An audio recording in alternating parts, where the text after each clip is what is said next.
서울의 심장부 테헤란로의 마천루들 사이로 차가운 겨울비가 내리고 있었다.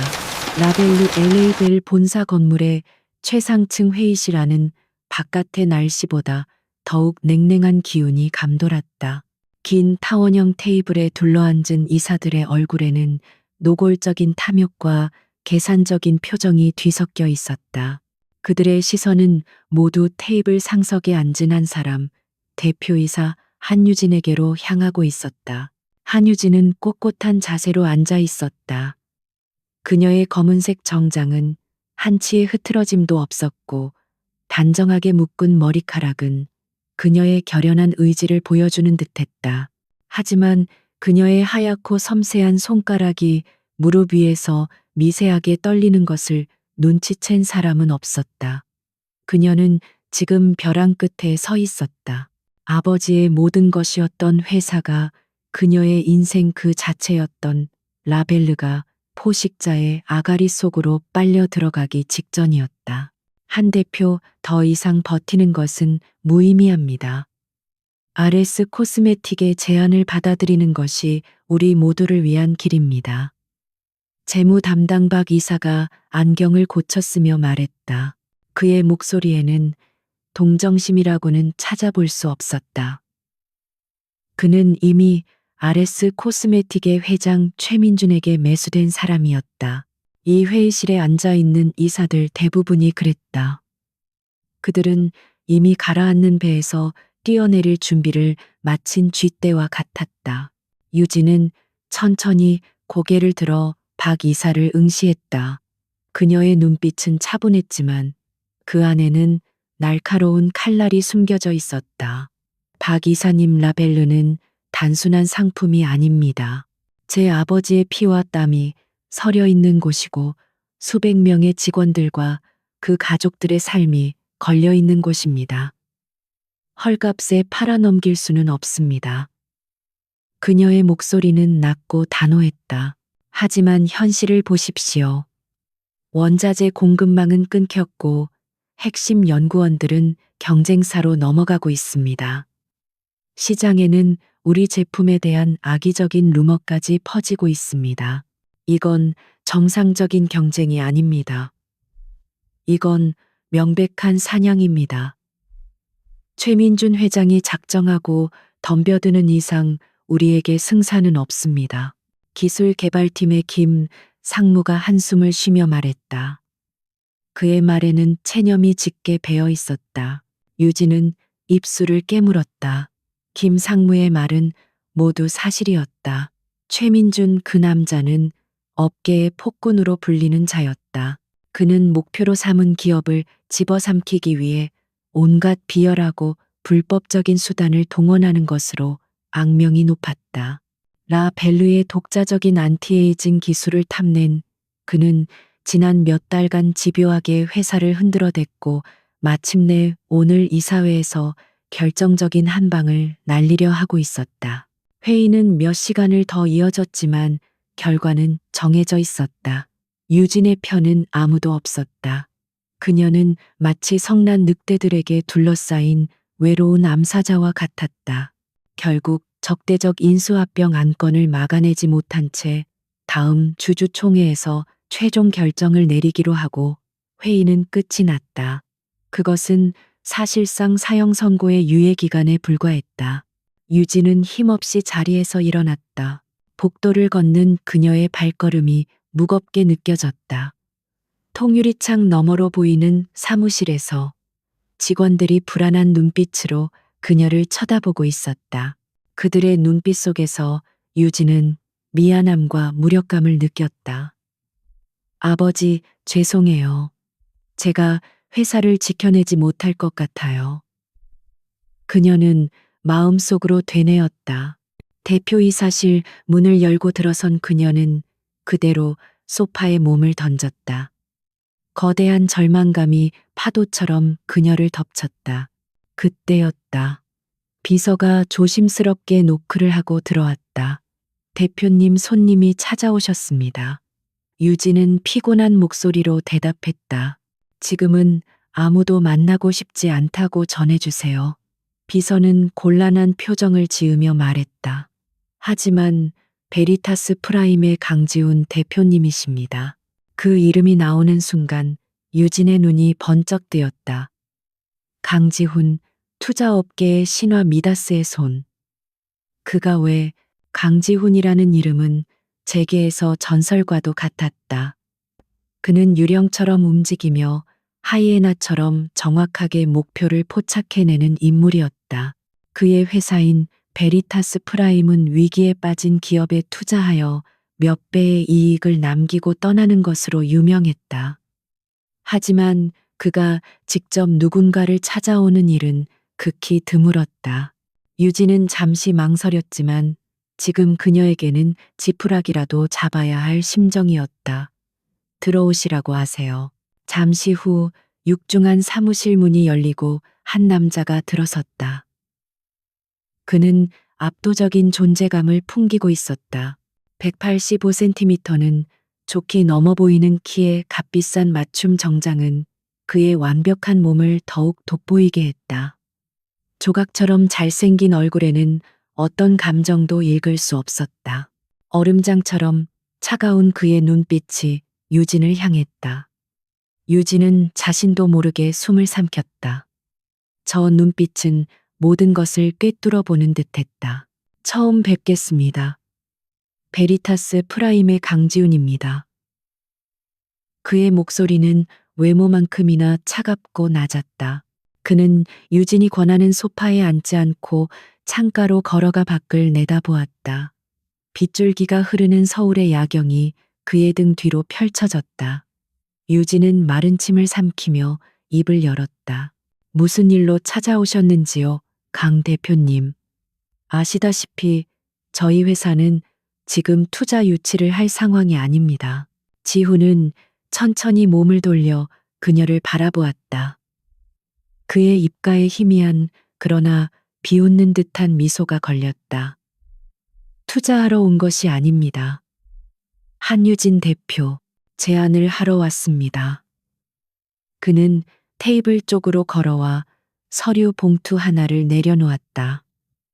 오늘 이사회 힘드셨을 겁니다. 박 이사와 김 상무는 이미 최민준에게 넘어갔고 나머지 이사들도 시간 문제겠죠. 다음 주주총회에서라 벨루는 RS 코스메틱에 넘어갈 겁니다.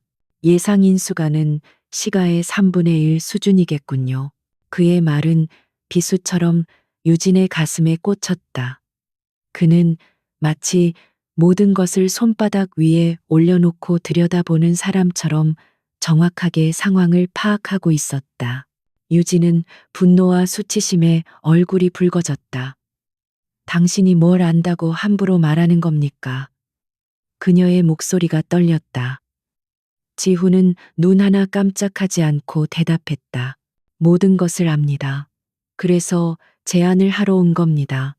내가 라벨르를 구해드리겠습니다. 유진의 눈이 커졌다. 구해주겠다고 이 절망적인 상황에서 무슨 조건입니까? 원하는 게 뭐죠? 회사의 지분입니까? 그녀는 경계심을 늦추지 않았다. 세상에 공짜는 없다는 것을, 특히 강지훈 같은 남자에게는 더욱 그렇다는 것을 잘 알고 있었다. 지훈은 고개를 저었다. 지분에는 관심 없습니다. 제 조건은 따로 있습니다. 그는 잠시 말을 멈추고 유진의 눈을 똑바로 응시했다. 그의 깊고 어두운 눈동자를 마주한 유진은 심장이 내려앉는 것 같았다. 잠시 후 그의 입에서 상상조차 할 수 없었던 말이 흘러나왔다. 나와 결혼해 주십시오, 한유진 씨. 순간 사무실 안의 모든 소리가 멎는 듯했다. 유진은 자신의 귀를 의심했다. 결혼, 이 남자가 지금 제정신인가? 그녀는 어이가 없어서 헛웃음을 터뜨렸다. 지금 농담하시는 겁니까? 농담이 아닙니다. 계약 결혼입니다. 기간은 정확히 1년. 그 기간 동안 나는 베리타스 프라임의 모든 자원과 네트워크를 동원해라 벨르를 지켜줄 겁니다. 최민주는 물론이고 그 누구도 당신 회사를 넘보지 못하게 만들 겁니다. 1년 뒤 우리는 깨끗하게 이혼하는 겁니다. 그의 목소리에는 단 한치의 감정도 섞여 있지 않았다. 그는 마치 부동산 거래를 제안하는 것처럼 무미건조하게 말했다. 유진은 혼란스러웠다. 왜 하필 결혼인가? 수많은 방법 중에 왜 이런 터무니없는 조건을 내거는 것인가? 이유가 뭐죠?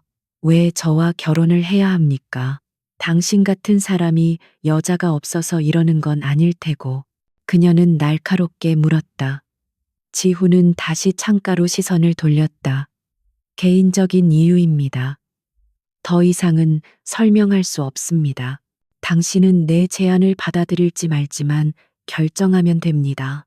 그의 태도는 오만하기 짝이 없었다. 하지만 유진은 그의 제안을 마냥 비웃을 수만은 없었다. 이것은 독이 든 성배였다. 자신의 영혼을 파는 대가로 회사를 구할 수 있는 유일한 기회일지도 몰랐다. 그녀의 머릿속이 복잡하게 돌아갔다. 아버지의 유산 직원들의 생계, 그리고 5살 난 딸 서아의 얼굴이 떠올랐다. 딸에게만큼은 가난과 실패를 물려주고 싶지 않았다. 그녀는 눈을 감았다. 굴욕감과 분노가 온몸을 휘감았지만 그녀에게 선택지는 없었다. 최민준의 손에 회사가 넘어가는 것보다는 이 악마 같은 남자와 거래를 하는 편이 나았다. 적어도 이 남자는 회사를 지켜주겠다고 약속하지 않았는가. 유진은 천천히 눈을 떴다. 그녀의 눈에는 더 이상 망설임이 없었다. 그녀는 결심했다. 이 거래를 받아들이기로. 좋습니다. 당신의 제안을 받아들이겠어요. 유진의 목소리가 사무실의 정적을 갈랐다. 지훈은 예상했다는 듯 무표정한 얼굴로 그녀를 바라보았다. 그는 테이블 위에 있던 서류 봉투를 그녀 쪽으로 밀었다. 여기 계약서가 있습니다. 변호사와 검토해 보십시오. 그리고 내일 오전 10시까지 연락 주시죠. 그는 더 이상 볼 일이 없다는 듯 몸을 돌려 사무실을 나갔다. 육중한 문이 닫히고 사무실에는 다시 유진 혼자 남았다. 그녀는 떨리는 손으로 계약서를 집어들었다. 차갑고 뻣뻣한 종이의 감촉이 그녀의 현실을 일깨워 주었다. 그녀는 자신의 인생과 존엄성을 담보로 한 위험한 도박을 시작한 것이었다. 창밖의 비는 점점 더 거세지고 있었다. 마치 앞으로 그녀에게 닥쳐올 폭풍우를 예고하는 것처럼 결혼식은 계약의 내용만큼이나 차갑고 신속하게 진행되었다. 화려한 웨딩홀도 축복을 외치는 하객도 없었다. 강지훈이 소유한 빌딩의 스카이라운지를 개조한 작은 공간에는 오직 최소한의 인원만이 참석했다. 법적 절차를 진행할 법무관 강지훈의 충직한 비서인 김 실장, 그리고 한유진의 유일한 친구이자 딸 서아를 잠시 돌봐주기로 한 민서영뿐이었다. 한유진은 심플한 디자인의 흰색 드레스를 입고 있었다. 우아하고 아름다웠지만 그녀의 얼굴에는 신부의 설렘 대신 모든 것을 체념한 듯한 무표정만이 감돌았다. 그녀는 지금 자신의 인생에서 가장 중요한 서약을 하고 있었지만 그것은 사랑이 아닌 생존을 위한 거래였다. 그녀의 시선은 옆에 서 있는 남자, 이제 곧 법적인 남편이 될 강지훈에게 향했다.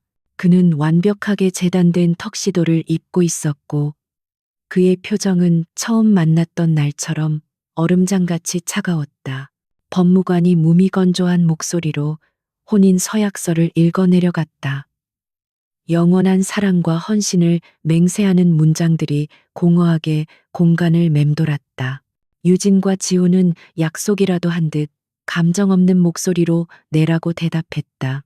반지를 교환하는 순간 그의 차가운 손가락이 그녀의 손에 스쳤을 때 유진은 자신도 모르게 몸을 떨었다. 이 반지는 사랑의 증표가 아니라 1년짜리 계약의 족쇄였다. 모든 절차가 기계적으로 끝나고 두 사람이 서류에 서명을 마쳤을 때였다.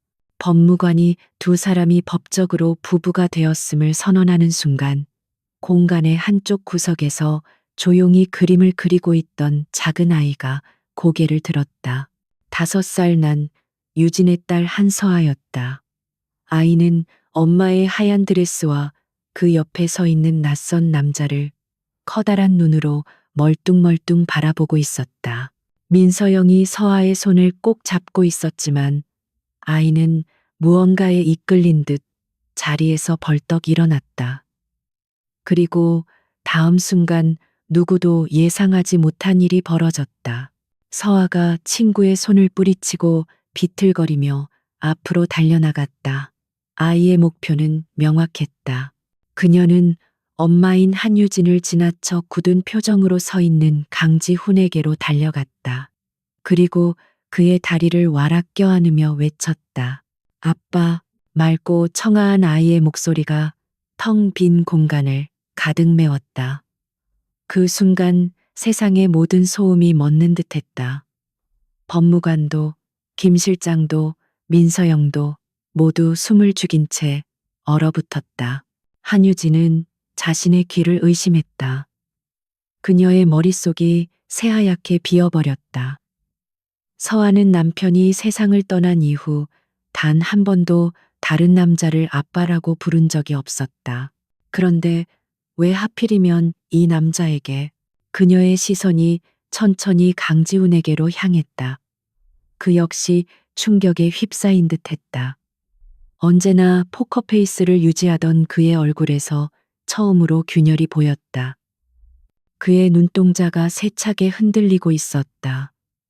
그는 자신의 다리에 매달려 자신을 올려다보는 작은 아이를 내려다보며 굳어 있었다. 그의 표정에는 당혹감과 함께 유진이 읽을 수 없는 깊고 복잡한 감정이 스쳐 지나갔다. 이것은 그의 계획에 없던 일임이 분명했다. 만약 이것까지 계산된 연기였다면 그는 세상 최고의 배우였을 것이다. 서아의 갑작스러운 행동은 그의 차가운 가면 뒤에 숨겨진 무언가를 수면 위로 끌어올린 돌멩이와 같았다. 유진의 심장이 미친 듯이 뛰기 시작했다. 단순한 계약 결혼이 아니었다. 이 남자 강지훈은 무언가를 숨기고 있다. 나와 내 딸에 대해 내가 모르는 사실을 알고 있는 것이 틀림없었다. 서아야 이리 와. 유진이 황급히 아이에게 다가가 팔을 잡아 끌었다. 그녀의 목소리가 가늘게 떨리고 있었다. 하지만 서아는 지훈의 다리를 더욱 꼭 껴안으며 고개를 저었다. 싫어 아빠야, 아빠 맞지? 아이는 순수한 눈으로 지훈을 올려다보며 물었다. 지훈은 아무 대답도 하지 못했다. 그는 그저 입술을 굳게 다문 채 아이를 내려다볼 뿐이었다. 그의 턱선이 팽팽하게 긴장되어 있었다. 결국 김 실장이 재빨리 다가와 상황을 수습했다. 아이고, 아가씨가 대표님을 많이 좋아하나 보네요. 자, 이제 그만 가실 시간입니다. 그는 어색한 웃음을 지으며 서아를 안아들려고 했다.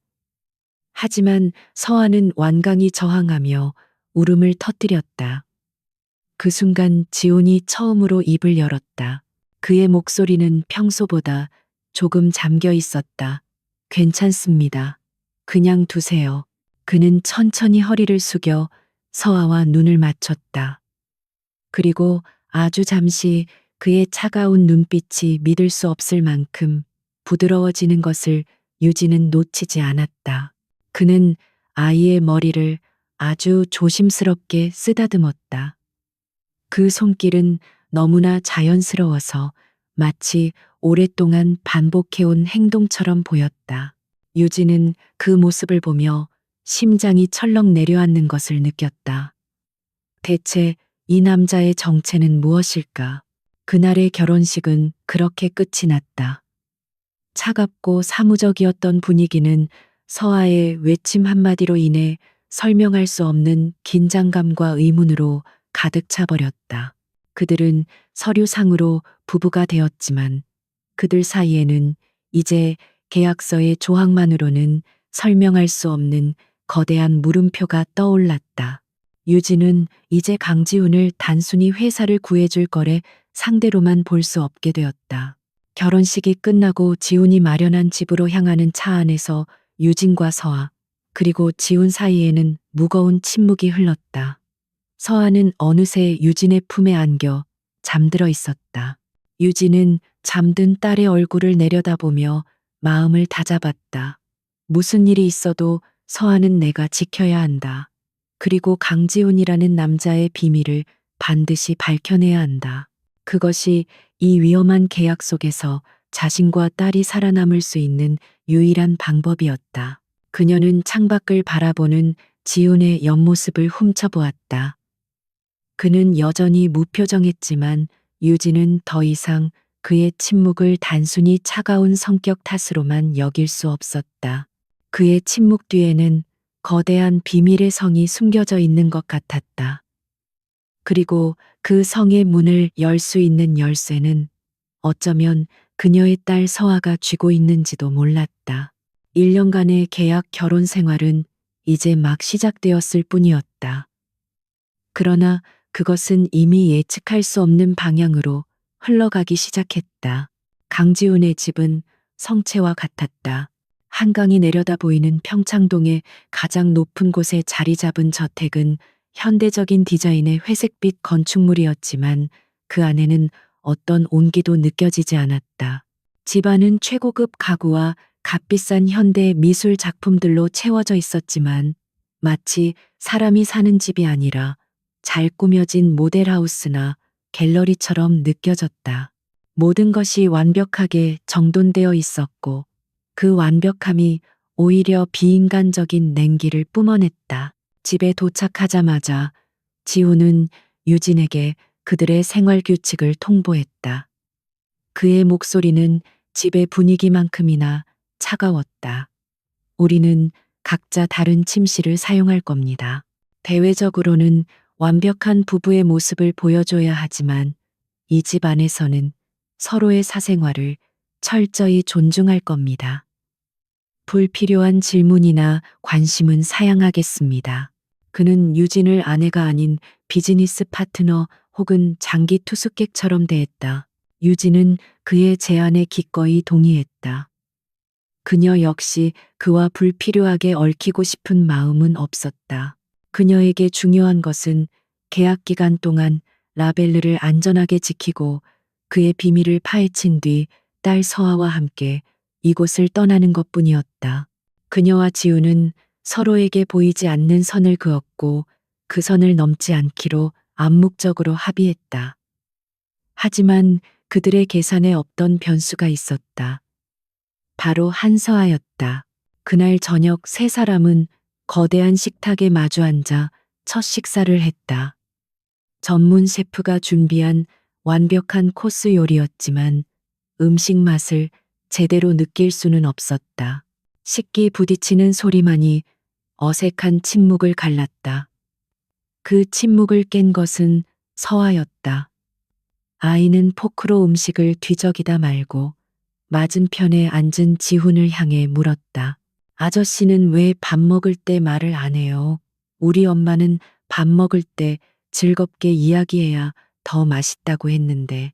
유진은 깜짝 놀라 서아를 제지하려 했지만 지훈이 먼저 입을 열었다. 그의 시선은 여전히 접시에 고정되어 있었지만 목소리는 아까보다 조금 누그러져 있었다. 식사 예절입니다. 그는 짧게 대답했다. 서아는 고개를 갸웃거리더니 다시 말했다. 그럼 아저씨는 이름이 뭐예요? 엄마가 결혼한 사람이랬는데. 그럼 이제 우리 아빠예요. 아이의 순진한 질문에 유진은 얼굴이 화끈거렸다. 그녀는 어쩔 줄 몰라 하며 지훈의 눈치를 살폈다. 그의 표정은 여전히 무표정했지만 그는 잠시 포크를 내려놓고 서아를 바라보았다. 강지훈입니다. 그리고 그는 잠시 말을 멈췄다. 유진은 그가 뭐라고 대답할지 몰라 심장이 조마조마했다. 서아 양이 부르고 싶은 대로 불러도 좋습니다. 그의 대답은 유진의 예상을 완전히 빗나갔다. 그는 아이에게 어떠한 경계선도 긋지 않았. 그날 이후로 지훈의 이중적인 모습은 계속해서 유진의 눈에 포착되었다. 그는 유진에게는 얼음처럼 차갑고 사무적인 태도를 유지했지만 서아 앞에서는 무장해제되는 순간들을 보였다.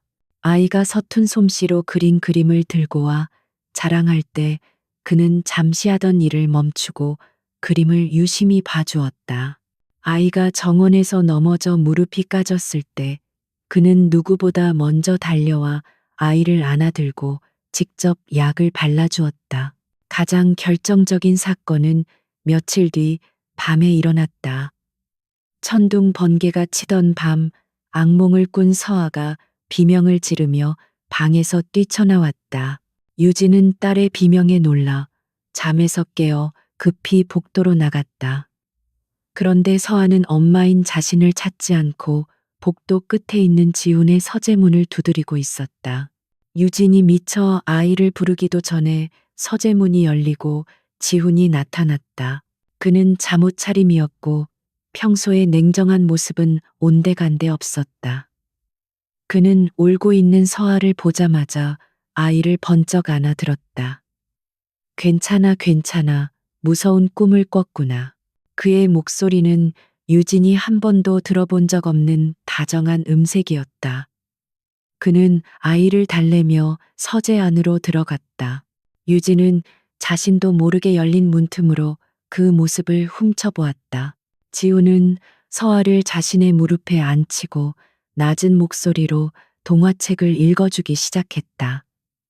그의 크고 단단한 손이 아이의 등을 부드럽게 토닥여 주었다. 그 모습은 너무나 자연스럽고 익숙해 보였다. 서아는 금세 울음을 그치고 그의 품에 안겨 스르르 잠이 들었다. 유진은 그 광경을 보며 망치로 머리를 한 대 맞은 듯한 충격을 받았다.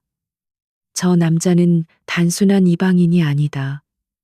저 다정함은 결코 연기가 아니었다. 그날 밤 유진은 잠을 이룰 수 없었다. 그녀의 머릿속은 온통 강지훈이라는 남자에 대한 의문으로 가득 찼. 그는 왜 서아에게 저토록 다정한 것일까? 결혼식 날 서아는 왜 그를 아빠라고 불렀을까? 그와 나의 죽은 남편 사이에는 대체 무슨 관계가 있는 것일까? 그녀는 더 이상 기다릴 수만은 없다고 판단했다. 직접 그의 비밀을 파헤치기로 결심했다. 다음 날부터 유진의 비밀스러운 조사가 시작되었다. 그녀는 낮에는 라벨루의 CEO로서 회사 정상화에 매달렸고, 밤에는 자신의 방에서 노트북을 켜고 강지훈의 흔적을 쫓았다. 하지만 그의 과거는 철저하게 베일에 쌓여 있었다. 언론에 공개된 그의 프로필은 해외 유학 후 혜성처럼 투자계에 등장했다는 것이 전부였다. 그의 가족이나 학창 시절에 대한 정보는 어디에서도 찾아볼 수 없었다. 유진은 친구 민서영에게 도움을 요청했다. IT 보안 전문가인 서영은 유진의 유일한 조력자였다. 유진은 서영에게 강지훈과 자신의 죽은 남편 강태준의 관계를 알아봐 달라고 부탁했다. 혹시 두 사람 사이에 어떤 접점이라도 있었는지 아주 작은 단서라도 좋다고 말했다. 서영은 위험한 일이라며 걱정했지만 친구의 간절한 부탁을 외면할 수 없었다. 며칠이 지나도 별다른 소득은 없었다. 유진은 초조해졌다. 그녀는 직접 지훈에게 단도직입적으로 물어보기로 마음먹었다. 그날 저녁 서재에서 일하고 있는 그를 찾아갔다. 잠깐 얘기 좀 할 수 있을까요? 그녀의 말에 지훈은 서류에서 눈을 떼지 않은 채 대답했다. 회사 일이라면 내일 김 실장을 통해 보고하십시오. 그의 태도는 여전히 냉담했다. 회사 일이 아닙니다. 당신과 내 딸 서아에 대한 이야기입니다. 유진의 단호한 말에 지훈은 마침내 고개를 들었다. 그의 눈빛이 날카롭게 빛났다. 유진은 그의 시선을 피하지 않고 똑바로 마주하며 물었다. 당신 대체 정체가 뭐죠? 왜 내 딸에게 그렇게 잘해주는 겁니까? 혹시 내 죽은 남편과 아는 사이였나요? 그녀의 심장이 세차게 뛰었다. 지훈의 얼굴에 잠시 미세한 동요가 스쳐 지나갔지만 그는 금세 평소의 무표정한 얼굴로 돌아왔다. 쓸데없는 상상은 그만두시죠. 어린아이에게 친절을 베푸는 게 그렇게 이상한 일입니까? 아니면 내가 당신에게도 그렇게 다정하게 대해주길 바라는 겁니까? 그의 목소리에는 차가운 조소가 섞여 있었다. 그는 교묘하게 유진의 질문의 핵심을 비껴가며 그녀를 모욕했다. 유진은 더 이상 말을 잇지 못했다. 그에게서는 어떤 대답도 들을 수 없을 것이라는 사실을 깨달았다. 그녀는 입술을 깨물며 서재를 나왔다. 굴욕감에 눈물이 핑 돌았지만 그녀의 결심은 더욱 굳어졌다. 그가 입을 열지 않는다면 그녀가 직접 그의 입을 열게 만들 증거를 찾아낼 터였다. 그녀는 포기하지 않을 것이다. 그날 밤늦게까지 유진은 남편의 유품이 담긴 낡은 상자를 뒤지고 있었다. 혹시나 하는 마음에 다시 한번 살펴보기로 한 것이다. 낡은 사진들과 편지들, 연구 노트들을 하나하나 훑어보던 그녀의 손이 순간 멈췄다. 그것은 남편의 대학 시절 사진이었다. 여러 명의 친구들과 함께 어깨동무를 하고 활짝 웃고 있는 사진이었다. 유진은 그 사진을 수없이 봤었지만 오늘따라 무언가 달랐다. 그녀는 사진 속 남편의 옆에 서 있는 한 청년에게 시선이 꽂혔다. 안경을 쓰고 앳된 모습이었지만 웃을 때 살짝 휘어지는 눈매와 오똑한 콧날이 낯설지 않았다. 유진은 떨리는 손으로 책상 위에 놓인 경제 잡지를 집어들었다. 표지 모델은 강지훈이었다. 그녀는 잡지 속 그의 사진과 앨범 속 청년의 얼굴을 번갈아 보았다. 심장이 쿵 하고 내려앉았다. 안경을 벗고 세월이 흘렀지만 의심의 여지가 없었다. 두 사람은 같은 인물이었다. 한유진과 강지훈의 갑작스러운 결혼 소식은 재계에 큰 파장을 일으켰다. 지라벨르의 주가는 잠시 안정되는 듯했지만 근본적인 위협은 사라지지 않았다. 오히려 이 예상치 못한 변수에 분노한 최민준 회장은 공격의 고삐를 더욱 바짝 조여왔다. 그는 유진의 결혼을 자신에 대한 정면 도전이자 기만으로 받아들였다. 그의 복수는 빠르고 잔인했다. 라벨르 사무실의 아침은 새로운 위기 소식으로 시작되었다. 유럽 시장의 핵심 유통을 담당하던 대형 바이어가 갑작스럽게 계약 파기를 통보해 온 것이다. 이유는 표면적으로는 불분명했지만 그 배후에 아레스 코스메틱의 압력이 있었음은 불보듯 뻔했다. 이는 라벨르 전체 매출의 30%를 차지하는 시장을 하루아침에 잃게 되었다는 것을 의미했다. 회사는 다시 한번 휘청거렸다. 긴급 이사회가 소집되었다. 회의실의 분위기는 이전보다 더욱 험악했다. 이사들은 유진의 결혼이 아무런 실질적인 도움이 되지 않았다며 노골적으로 그녀를 비난했다. 대표님의 결혼이 회사를 위한 방패막이가 될 거라고 생각했습니까? 상황은 전혀 나아지지 않았습니다. 오히려 최민준 회장을 더 자극했을 뿐입니다. 박 이사가 책상을 내리치며 소리쳤다. 유진은 굳은 얼굴로 그들의 비난을 모두 받아냈다. 그녀는 강지훈과의 계약 내용을 공개할 수 없었다. 베리타스 프라임의 자금 지원이 은밀하게 이루어지고 있다는 사실도 아직은 밝힐 때가 아니었다. 그녀는 홀로 모든 화살을 맞아야 했다. 시간을 주십시오. 해결책을 찾고 있습니다. 그녀가 할 수 있는 말은 그것뿐이었다. 하지만 그 누구도 그녀의 말을 믿어주지 않았다. 그날 밤 유진은 지친 몸을 이끌고 저택으로 돌아왔다. 거대한 서재에서 그녀는 산더미처럼 쌓인 서류와 씨름하고 있었다. 유럽 시장을 대체할 새로운 돌파구를 찾아야 했다. 하지만 머릿속은 복잡하게 얽혀 해결의 실마리가 보이지 않았다. 그녀는 끝없는 절망감에 눈을 감았다. 그때 등 뒤에서 나직한 목소리가 들려왔다. 그렇게 해서는 답을 찾을 수 없을 텐데요. 강지훈이었다. 그는 어느새 그녀의 뒤에 다가와 그녀가 보고 있던 시장 분석 보고서를 내려다보고 있었다. 유진은 놀라 몸을 돌렸다. 언제부터 거기 있었죠? 그녀의 목소리에는 경계심이 가득했다. 지훈은 그녀의 질문에는 대답하지 않고 보고서의 한 부분을 손가락으로 가리켰다. 최민주는 유럽 시장의 강자입니다. 그곳에서 그와 정면으로 싸우는 건 계란으로 바위치기입니다. 그의 말은 냉정했지만 정확했다. 유진은 반박할 수 없었다. 지훈은 말을 이었다. 하지만 동남아시아 신흥 럭셔리 시장에서는 그도 이제 막 걸음마를 뗀 수준이죠. 당신 회사의 신제품 라인, 주요 성분이 그 지역에서 공급되는 희귀 식물 추출물이라고 들었습니다. 그 점을 이용해야 합니다.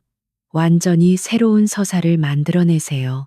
그의 말은 무심한 듯 했지만 그 안에는 놀랍도록 날카로운 통찰력이 담겨 있었다. 유진은 순간 머리를 한 대 맞은 듯한 기분이었다. 왜 그 생각을 못했을까? 기존 시장을 지키는 데만 급급한 나머지 새로운 가능성을 보지 못하고 있었다.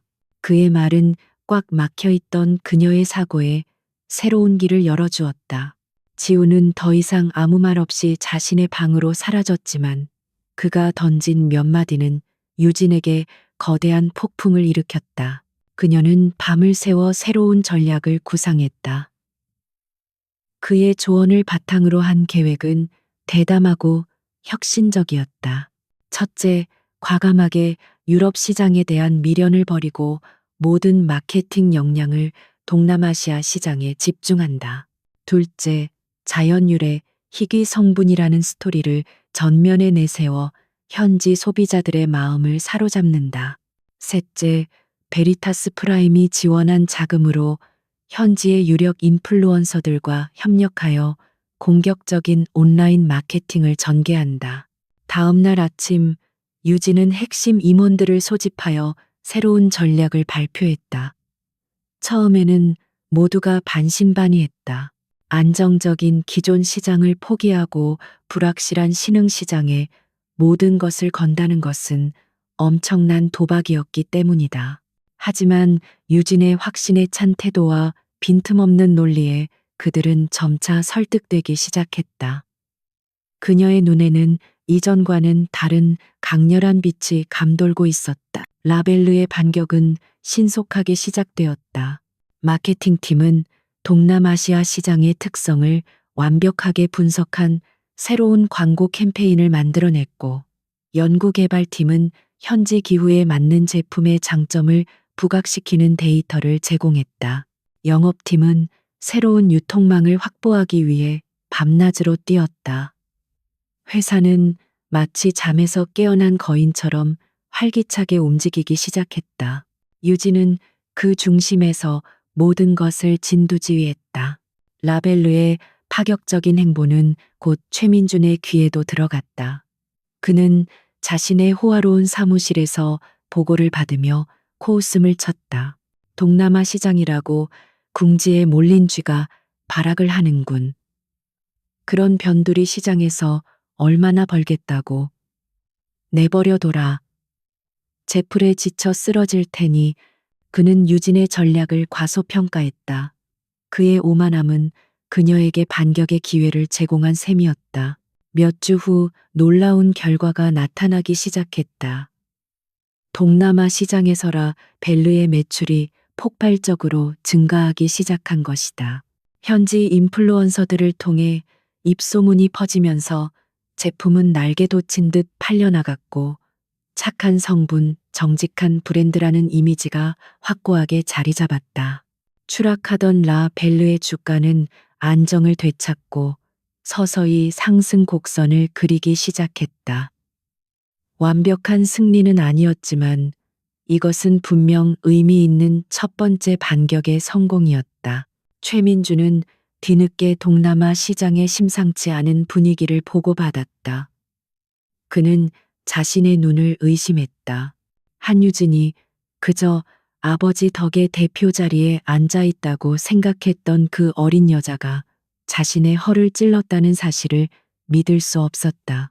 그의 얼굴에서 오만한 미소가 사라지고 그 자리에는 분노와 당혹감이 서렸다. 그는 한유진을 얕잡아 본 자신의 실수를 깨달았다. 그리고 직감했다. 그녀의 뒤에 누군가 있다는 것을. 그의 의심은 자연스럽게 강지훈에게로 향했다. 그날 밤 저택 유진은 태블릿 PC로 동남아 시장의 성공적인 판매 보고서를 확인하며 몇 달 만에 처음으로 작은 미소를 지었다. 그때 서재를 지나가던 지훈이 그녀의 옆에 멈춰섰다. 그는 축하한다는 말이나 자신의 역할을 인정하는 말 대신 보고서를 한번 힐끗 보고는 차갑게 말했다. 이제 시작일 뿐입니다. 자만하지 마십시오. 그의 목소리는 여전히 냉정했지만 유진에게는 그 말이 묘한 격려처럼 들렸다. 그들의 침묵의 파트너십이 새로운 국면으로 접어들고 있었다. 동남아 시장에서의 성공은 라벨르에 잠시나마 숨 돌릴 틈을 주었다. 최민준의 공세가 소강 상태에 접어든 틈을 타 한유진은 회사 내부를 재정비하는 한편 잠시 미뤄두었던 개인적인 숙제를 다시 꺼내들었다. 그녀의 머릿속은 온통 낡은 사진 속 남편의 옆에서 웃고 있던 앳된 강지훈의 모습으로 가득 차 있었다. 단순한 닮은 사람이 아닐 것이라는 확신이 그녀의 심장을 무겁게 짓눌렀다. 그녀는 더 이상 추측만으로 이 불안한 관계를 이어갈 수 없다고 판단했다. 진실을 확인하기 위해 그녀는 수년 만에 죽은 남편 강태준의 부모님이 계신 시골집으로 향했다. 태준이 세상을 떠난 후 서로의 얼굴을 보는 것이 고통스러워 자연스럽게 발길이 끊겼던 곳이었다. 시어머니는 갑작스러운 며느리의 방문에 놀라면서도 반갑게 그녀를 맞아주었다. 유진은 남편의 유품을 정리하다가 옛날 친구들 사진이 많아 추억 앨범을 만들어 볼까 한다는 조심스럽게 꾸며낸 이유를 댔다. 그녀의 말에 시어머니는 반색하며 먼지가 뽀얗게 쌓인 앨범들을 꺼내왔다. 낡은 앨범을 한 장 한 장 넘길 때마다 유진의 심장은 조여왔다. 마침내 문제의 그 사진이 나타났다. 유진은 떨리는 손끝을 애써 감추며 사진 속 지훈을 가리켰다. 어머님, 이분은 누구세요? 태준 씨랑 무척 친해 보이는데 저는 처음 뵈는 얼굴이라서요. 그녀의 목소리는 미세하게 떨리고 있었다. 시어머니는 사진 속 청년을 보더니 얼굴에 따뜻하면서도 서글픈 미소가 번졌다. 아이고, 우리 지훈이 얘를 모르는구나. 태준이한테는 둘도 없는 친구였지. 형제나 마찬가지였어. 대학 내내부터 다니면서 뭐든 같이 하던 아이들이었는데 시어머니의 입에서 나온 지훈이라는 이름에 유진은 숨을 멈췄다. 온몸에 피가 차갑게 식는 것 같았다. 시아버지가 찻잔을 내려놓으며 말을 보탰다. 둘이서 나중에 꼭 같이 회사를 차리겠다고 입버릇처럼 말했었지. 머리 좋고 의리 있는 녀석이었는데 태준이가 그렇게 가고 나서 상심이 컸는지 장례식 때 얼굴 한번 비추고는 종적을 감췄어. 그 뒤로는 우리도 연락이 끊겼고 부모님의 이야기를 듣는 동안 유진의 머릿속에서는 흩어져 있던 퍼즐 조각들이 섬광처럼 맞춰지기 시작했다. 강지훈, 그가 바로 남편의 가장 친한 친구였다. 그렇다면 결혼식 날 서아가 그를 아빠라고 불렀던 것도 그가 서아에게 보여주었던 부자연스러울 만큼 다정한 태도도 모두 설명이 되었다. 서아는 아마 어렸을 때 봤던 사진이나 아기였을 때 그를 만났던 기억의 잔상 때문에 그를 무의식적으로 아빠와 연결지었던 것이다. 그리고 이 계약 결혼. 이것은 오만한 CEO의 변덕이 아니었다. 죽은 친구의 아내와 딸이 위기에 처한 것을 보고 그들을 지키기 위해 자신의 방식으로 손을 내민 것이었다. 그가 자신의 정체를 숨기고 차가운 가면을 쓴 채 그녀에게 접근했던 이유는 어쩌면 친구의 죽음에 대한 죄책감 혹은 진실을 마주할 용기가 없었기 때문일지도 몰랐다. 그는 가장 가까운 곳에서 가장 안전한 방법으로 친구와의 마지막 의리를 지키고 있었던 것이다. 모든 진실을 알게 된 유진은 엄청난 충격과 혼란에 휩싸였다.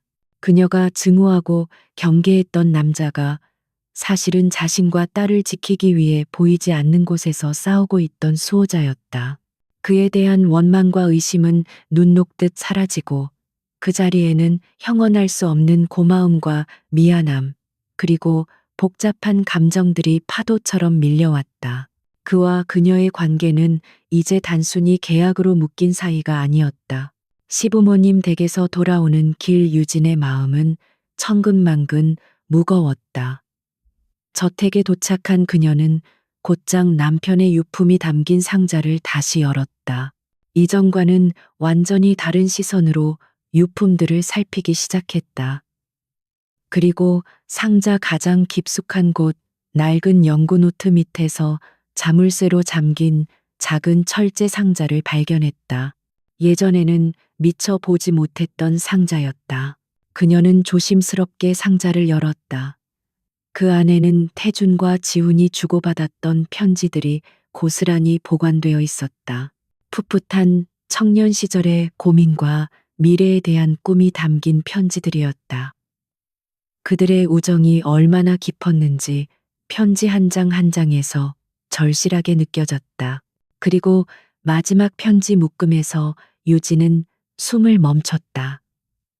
그것은 태준이 사고를 당하기 바로 몇 주 전에 지훈에게 보낸 편지였다. 편지에는 라벨르의 신기술을 노리는 RS 코스메틱과 최민준 회장에 대한 이야기가 적혀 있었다. 최민준이라는 자 깨끗한 인물이 아닌 것 같아. 우리 기술을 헐값에 빼앗으려고 뒤에서 수상한 짓을 꾸미고 있어. 내가 그들의 비자금 흐름에 대한 결정적인 단서를 잡은 것 같다. 지훈아, 조만간 만나서 자세히 얘기해 줄게. 이건 우리 둘만의 비밀이다. 편지는 거기서 끝나 있었다. 유진의 손이 부들부들 떨렸다. 남편의 죽음.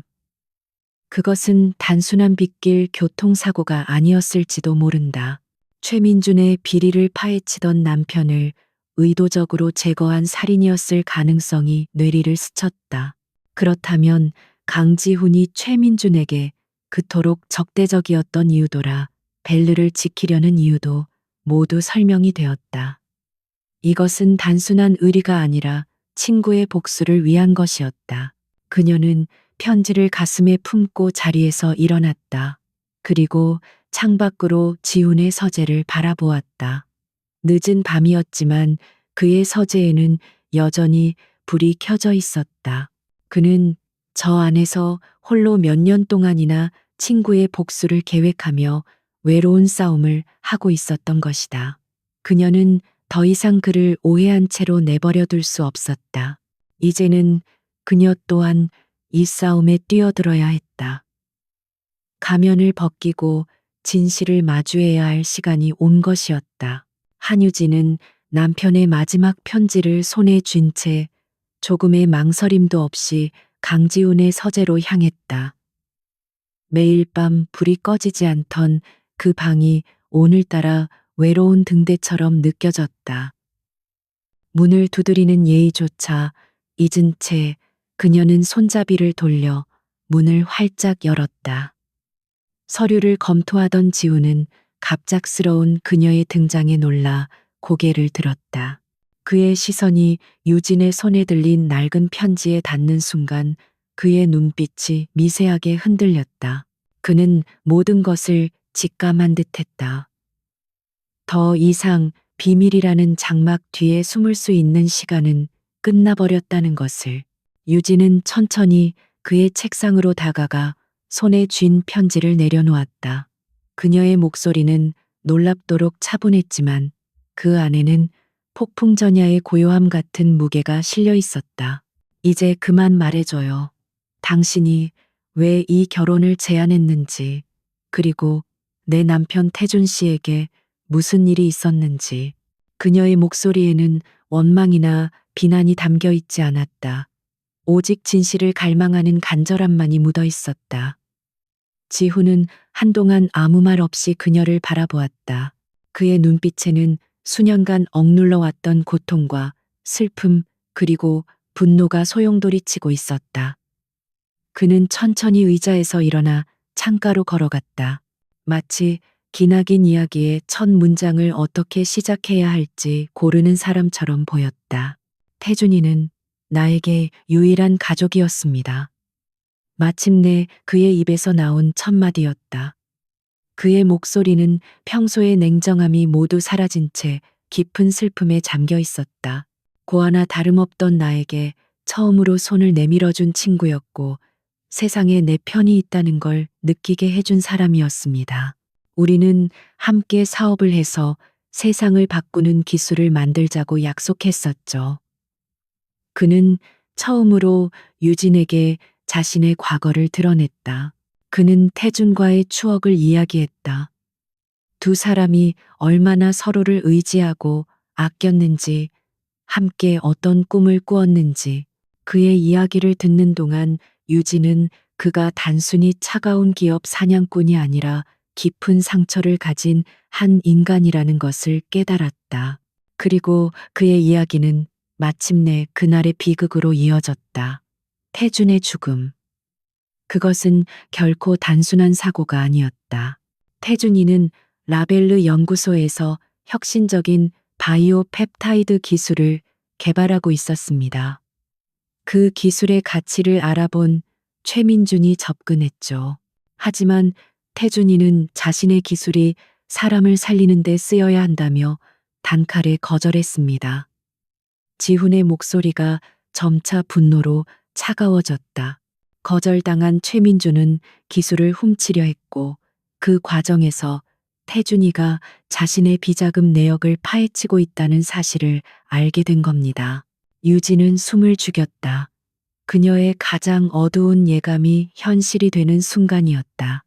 그날 밤 태준이는 증거 자료 원본을 나에게 넘겨주기로 약속했습니다. 하지만 약속 장소에 나타나지 않았죠. 내가 조금만 더 서둘렀더라면, 내가 그 자리에 먼저 도착했더라면. 그의 목소리가 죄책감으로 떨렸다. 그는 주먹을 세게 쥐었다. 그 주먹에는 수년간 삭혀온 분노와 후회가 담겨 있었다. 사고를 낸 트럭 운전사는 거액의 돈을 받고 해외로 도주했습니다. 그 돈은 RS 코스메틱의 유령 회사를 통해 흘러들어갔죠. 경찰 수사는 의심스러울 정도로 빠르게 종결되었습니다. 모든 증거가 가리키고 있었습니다. 그것은 완벽하게 살인으로 위장된 사고였습니다. 그의 고백은 유진의 심장을 산산조각 냈다. 그녀는 비틀거리며 의자에 주저앉았다. 눈물이 쉴 새 없이 흘러내렸다. 지훈은 그녀에게 다가오지 못하고 멀리서 고통스러운 얼굴로 그녀를 지켜보았다. 태준이가 죽고 나는 모든 것을 걸고 복수를 맹세했습니다. 최민준을 무너뜨릴 힘을 갖기 위해 베리타스 프라임을 설립했고 수년간 그의 뒤를 쫓으며 증거를 모았습니다. 그리고 그는 마침내 계약 결혼의 진짜 이유를 털어놓았다. 최민준이라 벨르를 노리는 이유가 단순히 회사를 뺏기 위함이 아니라는 걸 알게 됐습니다. 그는 태준이가 숨겨둔 마지막 연구 데이터와 비리 증거 원본을 찾고 있었던 겁니다. 그의 말에 유진은 고개를 들었다. 그 증거는 분명 당신과 서아 태준이의 가장 소중한 사람들이 있는 곳에 숨겨져 있을 거라 생각했습니다. 그래서 당신 곁으로 가야만 했습니다. 당신과 서아를 그의 위협으로부터 지키고 함께 마지막 증거를 찾기 위해 이 계약 결혼은 내가 당신들 곁에 머물 수 있는 유일한 방법이었습니다. 모든 비밀이 밝혀졌다. 그의 고백 앞에 유진은 더 이상 눈물만 흘리고 있을 수 없었다. 그녀는 눈물을 닦고 자리에서 일어났다. 슬픔은 분노가 되었고 분노는 결연한 의지가 되었다. 그녀는 남편을 죽인 원수를 그대로 둘 수 없었다.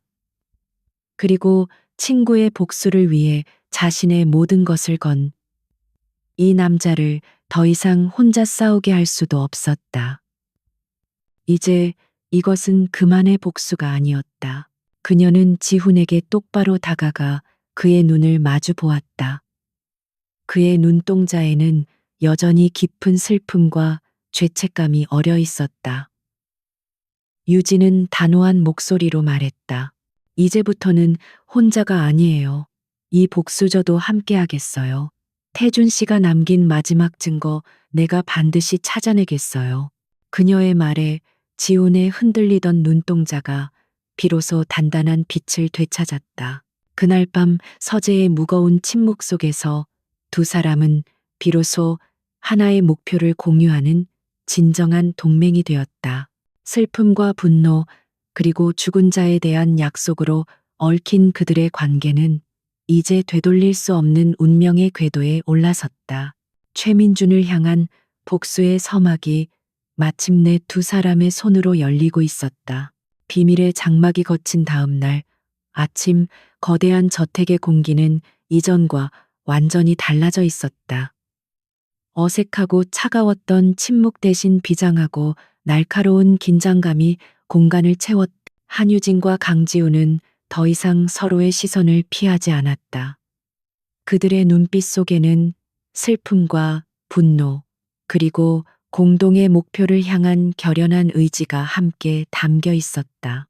식탁에 마주 앉았지만 그것은 식사를 위한 자리가 아니었다. 복수를 위한 첫 번째 작전 회의의 시작이었다. 그들의 최우선 과제는 강태준이 남긴 마지막 증거를 찾는 것이었다. 지훈은 수년간의 추적을 통해 증거가 존재할 것이라는 확신은 있었지만 그 위치까지는 파악하지 못했다.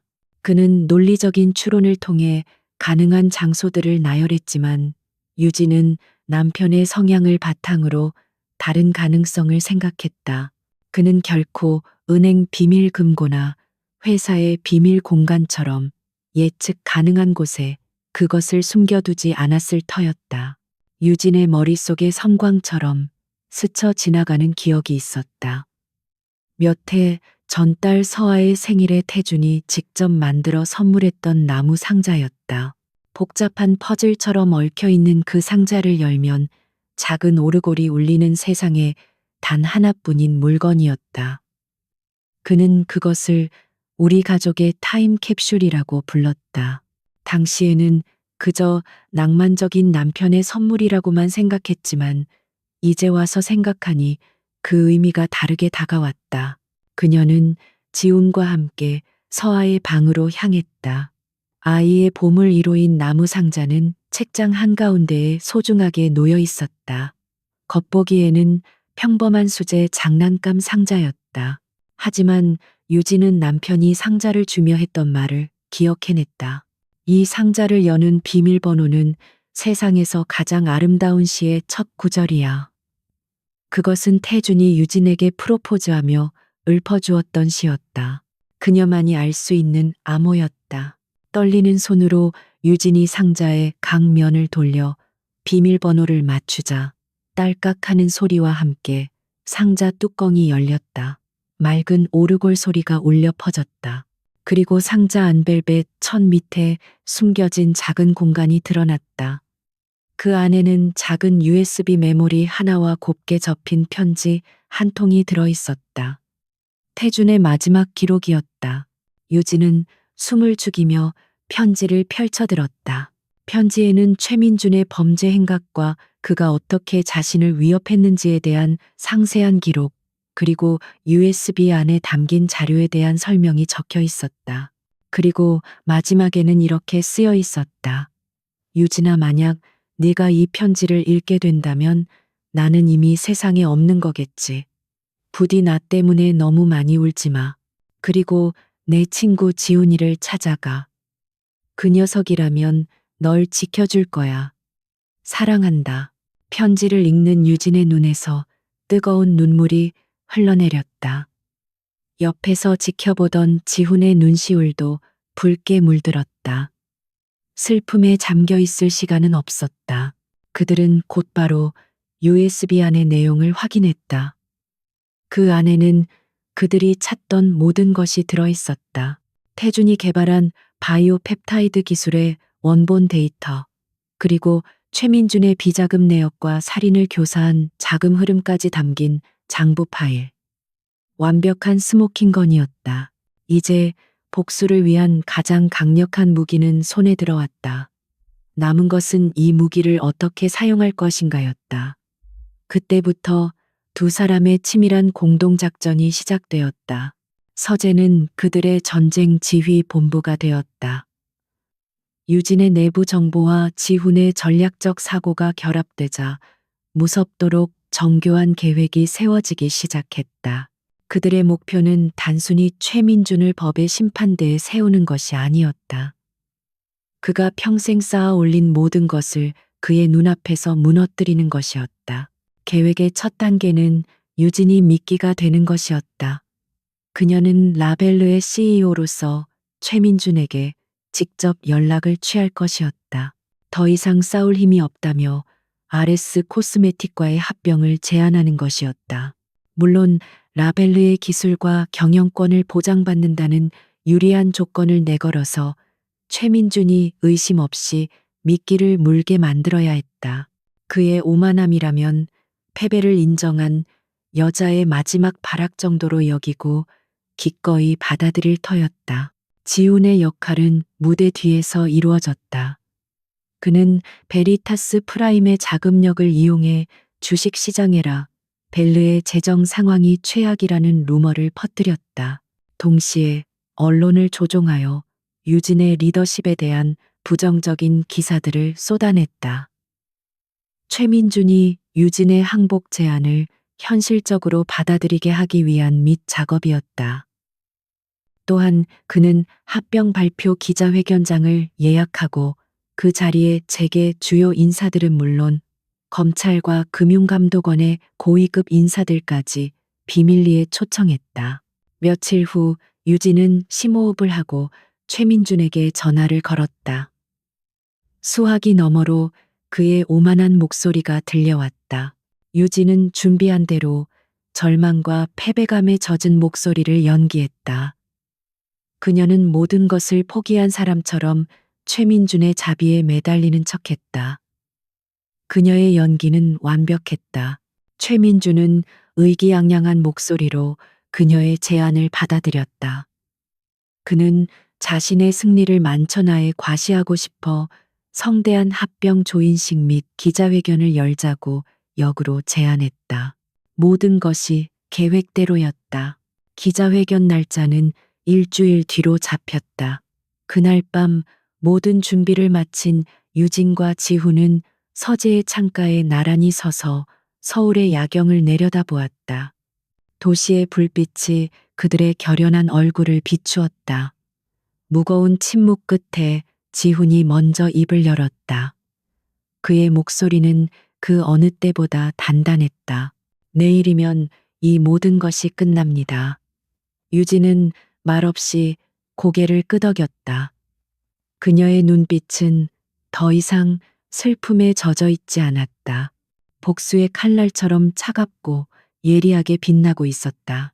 결전의 날 기자회견이 열리는 호텔 연회장은 수많은 인파로 북적였다.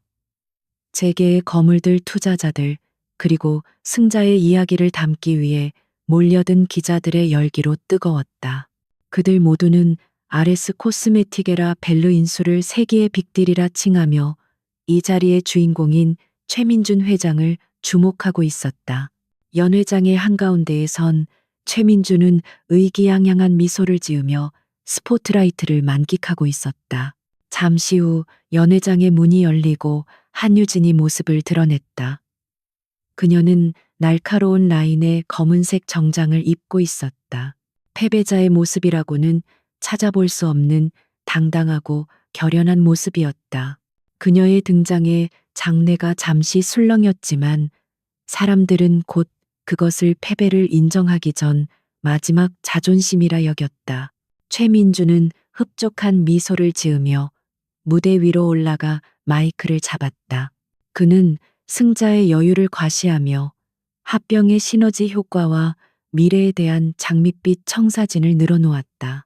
그의 연설 곳곳에는 유진의 미숙한 경영 능력을 비꼬고 자신이 그녀와 라벨르를 구원하는 영웅이라는 뉘앙스가 교묘하게 섞여 있었다.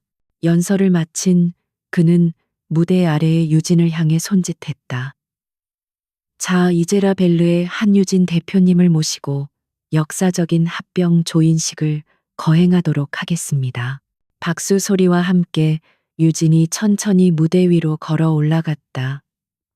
그녀의 침착한 발걸음에 최민주는 미세한 위화감을 느꼈지만 대수롭지 않게 넘겼다. 유진은 조인식이 준비된 테이블이 아닌 연설대 앞으로 향했다. 그녀는 펜을 드는 대신 장내의 모든 카메라와 사람들을 똑바로 응시했다.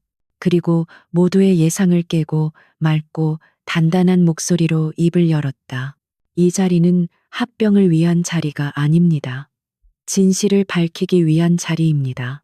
그녀의 한마디에 연 회장은 물을 끼얹은 듯 조용해졌다. 최민준의 얼굴에서 미소가 사라졌다. 당황한 그가 경호원들에게 눈짓을 보내는 순간 무대 뒤편에 거대한 스크린이 번쩍이며 모두의 시선을 사로잡았다. 합병 홍보 영상 대신 스크린에 나타난 것은 RS 코스메틱의 비밀 비자금 장부였다. 그리고 그중 한 줄기 자금 흐름이 빨간 선으로 강조되어 있었다. 그 돈이 흘러 들어간 곳은 몇 년 전 유진의 남편을 죽음으로 몰고 간 교통사고에 가해 운전자에게 거액을 송금한 유령 회사였다. 제 남편 라벨르의 수석 연구원이었던 강태준 씨를 기억하십니까? 유진의 목소리가 연 회장에 울려 퍼졌다.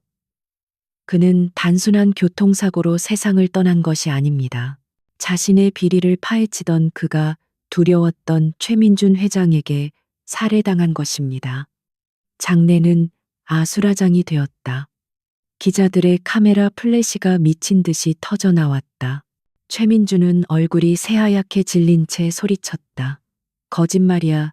저걸 당장 꺼. 하지만 폭로는 멈추지 않았다. 스크린에는 태준이 죽기 전 최민준의 협박 내용을 상세하게 기록해둔 음성 파일이 재생되었다. 남편의 절박한 목소리가 스피커를 통해 흘러나오자 유진은 눈을 질끈 감았다. 이어서 화면은 라벨르의 바이오 펩타이드 기술 원본 데이터와 그와 거의 동일한 RS 코스메틱의 특허 출원 서류를 나란히 보여주었다. 살인교사에 이은 기술 탈취의 명백한 증거였다. 모든 것이 밝혀지자 최민준의 이성은 완전히 끊어졌다. 그는 짐승 같은 괴성을 지르며 유진에게 달려들었다. 이 계집애가 하지만 그의 주먹이 유진에게 닿기 전 사전에 배치되어 있던 지훈의 경호원들이 순식간에 그를 제압했다. 바닥에 내팽개쳐진 최민주는 분노와 절망 속에서 발버둥 쳤다. 그가 평생 쌓아 올린 탐욕의 성이 무너지는 순간이었다. 바로 그때 연 회장의 모든 문이 활짝 열리며 검사와 수사관들이 들이닥쳤다. 그들은 지훈이 미리 초청해둔 또 다른 귀빈들이었다. 그들은 혼란스러운 현장을 정리하고 바닥에 쓰러져 있는 최민준에게 다가가 차가운 목소리로 말했다. 최민준 씨, 당신을 살인 교사, 업무상, 횡령, 그리고 산업기술 유출 혐의로 긴급 체포합니다. 수갑이 그의 손목에 채워지는 순간 길었던 복수의 서사시는 마침표를 찍었다. 아수라장이 된 연회장 속에서 유진은 자신도 모르게 한 사람을 찾고 있었다. 그녀의 시선은 마침내 연회장 뒤편 기둥에 기댄 채 이 모든 상황을 조용히 지켜보고 있던 강지훈에게 닿았다. 두 사람의 눈이 허공에서 마주쳤다. 어떤 말도 필요 없었다. 그들의 눈빛 속에는 친구를 잃은 슬픔과 마침내 정의를 이뤄냈다는 안도감, 그리고 서로에 대한 깊은 신뢰가 담겨 있었다. 최민주는 기자들의 카메라 세례를 받으며 초라하게 연회장에서 끌려나갔다.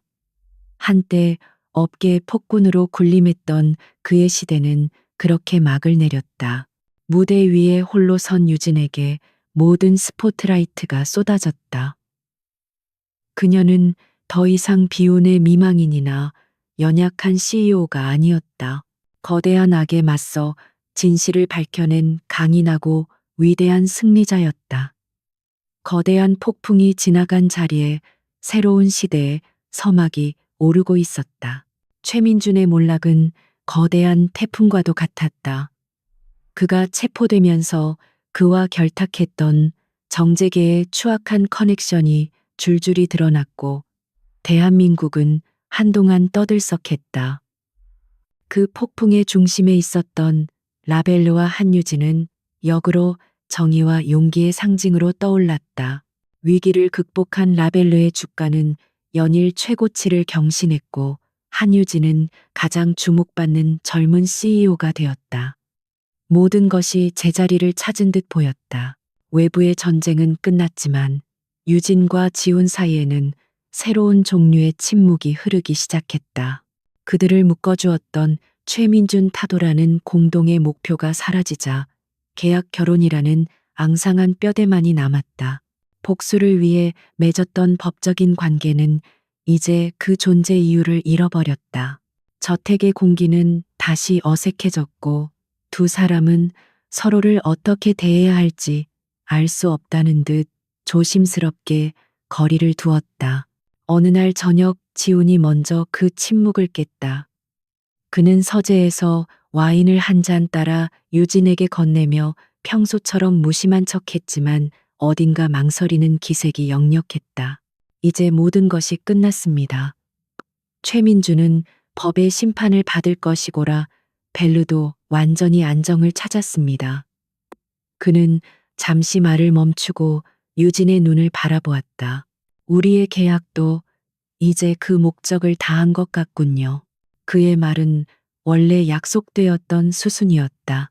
계약 기간은 1년이었지만 목적이 달성되었으니 깨끗하게 이혼하고 각자의 길을 가는 것. 유진은 당연히 예상했던 말이었음에도 불구하고 심장이 쿵하고 내려앉는 것을 느꼈다. 강지훈이 없는 삶, 그녀와 서아의 곁에서 그가 사라지는 것, 그 생각을 하는 것만으로도 가슴 한구석이 시리게 아파왔다. 그녀는 깨달았다.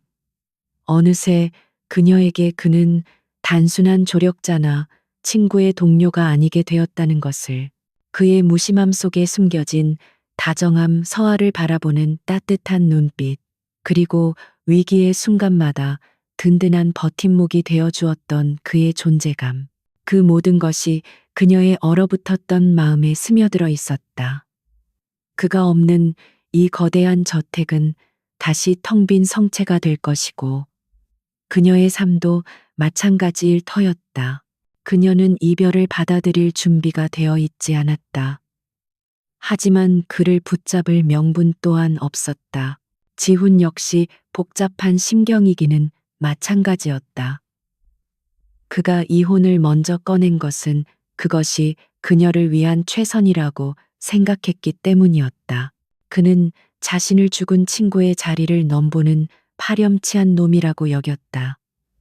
친구의 아내와 딸을 지키는 것은 의무였지만 그녀를 사랑하게 된 것은 의무가 아니었다. 그는 자신의 감정이 그녀에게 또 다른 짐이 될 것이라 생각하며 애써 마음을 억눌렀다. 그녀를 자유롭게 해주는 것이 친구에 대한 마지막 도리라고 믿었다. 어른들의 복잡한 마음을 아는지 모르는지 서아는 이미 지훈을 자신의 세상의 일부로 완전히 받아들인 후였다. 아이는 아침에 눈을 뜨면 엄마인 유진보다 지훈을 먼저 찾았고 유치원에서 있었던 일을 제잘거리며 이야기하는 것을 가장 좋아했다. 지훈 역시 아이 앞에서는 언제나 무장해제되었다. 그는 서툰 솜씨로 아이의 머리를 묶어주었고 아이가 좋아하는 공룡 이야기를 밤새 읽어주기도 했다. 주말에 세 사람은 처음으로 놀이공원에 갔다. 시끄러운 음악과 아이들의 웃음소리 속에서 그들은 여느 평범한 가족처럼 보였다. 지훈은 서아를 목마 태우고 공원을 누볐고 유진은 솜사탕을 든 채 그 모습을 보며 환하게 웃었다. 그 순간 유진은 깨달았다.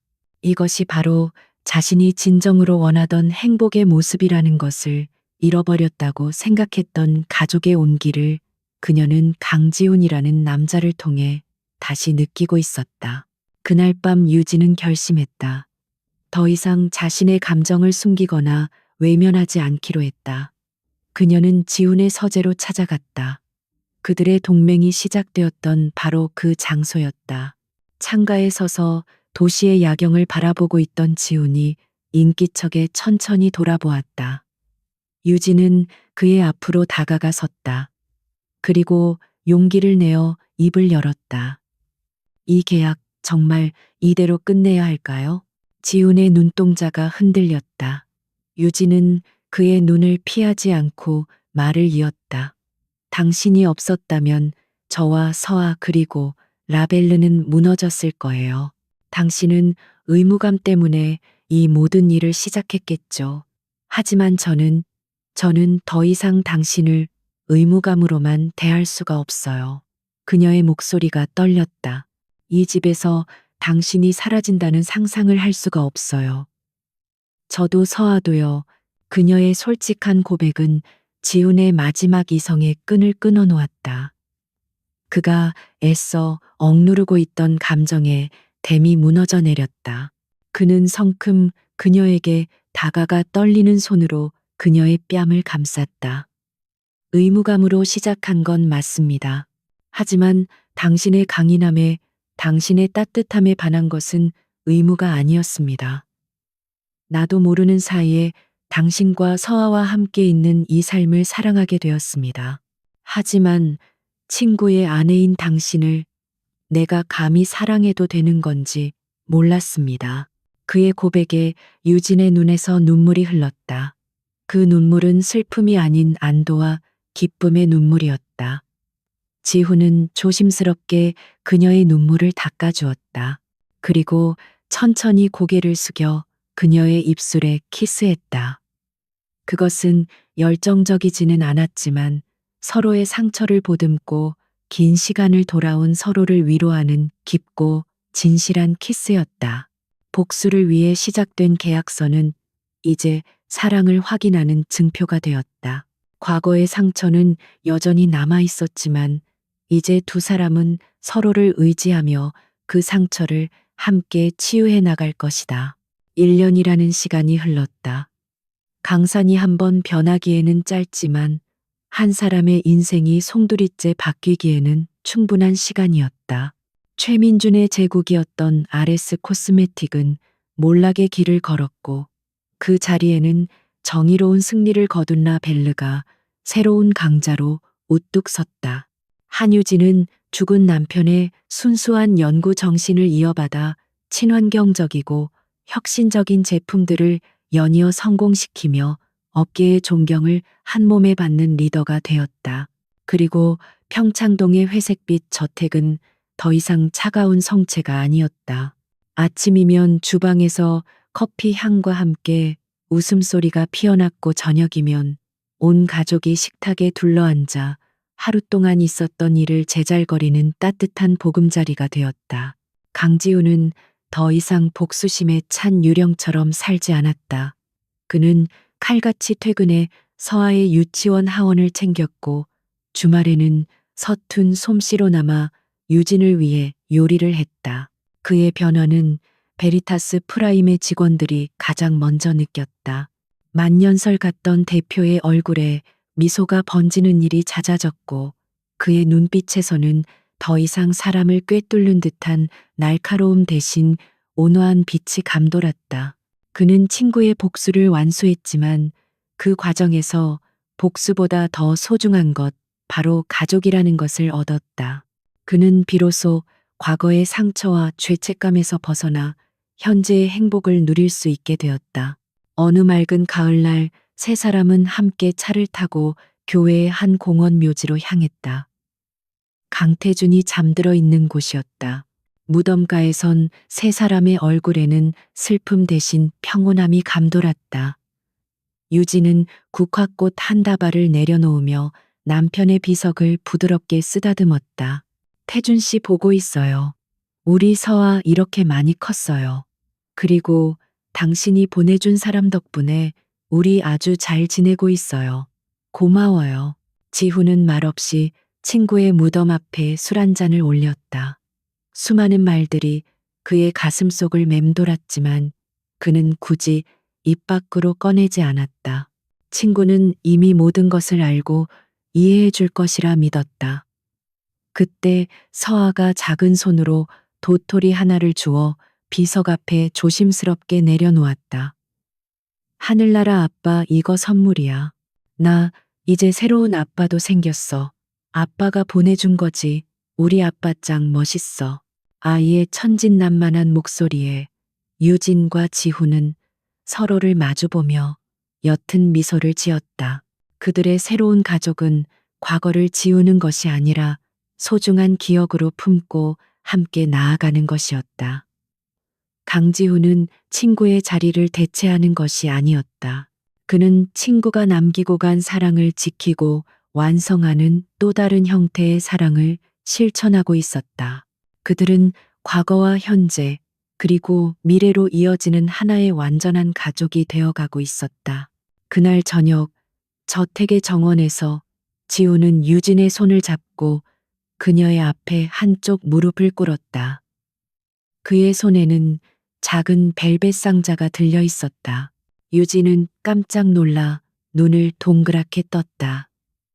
지훈은 그녀의 눈을 진지하게 바라보며 떨리지만 진심이 담긴 목소리로 말했다. 우리의 시작은 계약이었지만 나의 마지막은 당신이었으면 좋겠습니다. 한유진 씨. 그는 벨벳 상자를 열었다. 그 안에는 복수의 증표였던 차가운 결혼 반지가 아닌 따뜻한 햇살을 닮은 작은 다이아몬드 반지가 반짝이고 있었다. 1년짜리 남편이 아니라 평생을 함께할 당신의 진짜 남편이 되게 해주십시오. 나와 다시 결혼해 주시겠습니까? 그의 청혼은 화려하지 않았지만 세상 그 어떤 말보다 유진의 마음을 깊게 울렸다. 유진의 눈에서 뜨거운 눈물이 흘러내렸다. 그녀는 말없이 고개를 끄덕였다. 세상 모든 것을 다 가진 듯 환하게 웃는 지훈이 그녀의 손가락에 반지를 끼워주었다. 두 사람은 서로를 힘껏 껴안았다. 길고 험난했던 길을 돌아 마침내 서로에게 완전한 안식처를 찾은 순간이었다. 그들의 위태로운 계약 결혼은 세상에서 가장 단단한 사랑의 서약으로 다시 태어났다. 몇 주 후 세 사람은 저녁을 먹고 거실 소파에 나란히 앉아 동화책을 읽고 있었다. 서아는 지훈의 품에 안겨 스르르 잠이 들었다. 지훈이 잠든 아이를 조심스럽게 안아들고 방으로 향했다. 유진은 그 뒷모습을 따뜻한 눈길로 바라보았다. 잠시 후 서아를 재우고 나온 지훈이 그녀의 옆에 조용히 앉아 그녀의 손을 잡았다. 무슨 생각해? 지훈의 나직한 물음에 유진은 그의 어깨에 머리를 기댔다. 그냥 모든 게 꿈만 같아서 이렇게 행복해도 되나 싶어서. 그녀의 말에 지훈은 그녀를 자신의 품으로 더 가까이 끌어당겼다. 이건 꿈이 아니야. 우리가 함께 만들어낸 현실이야. 그리고 앞으로는 더 행복해질 거야. 그의 목소리에는 흔들림 없는 확신이 담겨 있었다. 두 사람은 말없이 창밖의 밤하늘을 바라보았다. 수많은 별들이 그들을 축복하듯 반짝이고 있었다. 고통과 슬픔, 복수심으로 가득 찼던 어두운 밤은 지나갔다. 이제 그들 앞에는 서로를 믿고 사랑하며 함께 만들어갈 눈부신 아침만이 기다리고 있었다. 그렇게 길었던 겨울이 끝나고 그들의 인생에 비로소 따뜻한 봄이 찾아오고 있었다.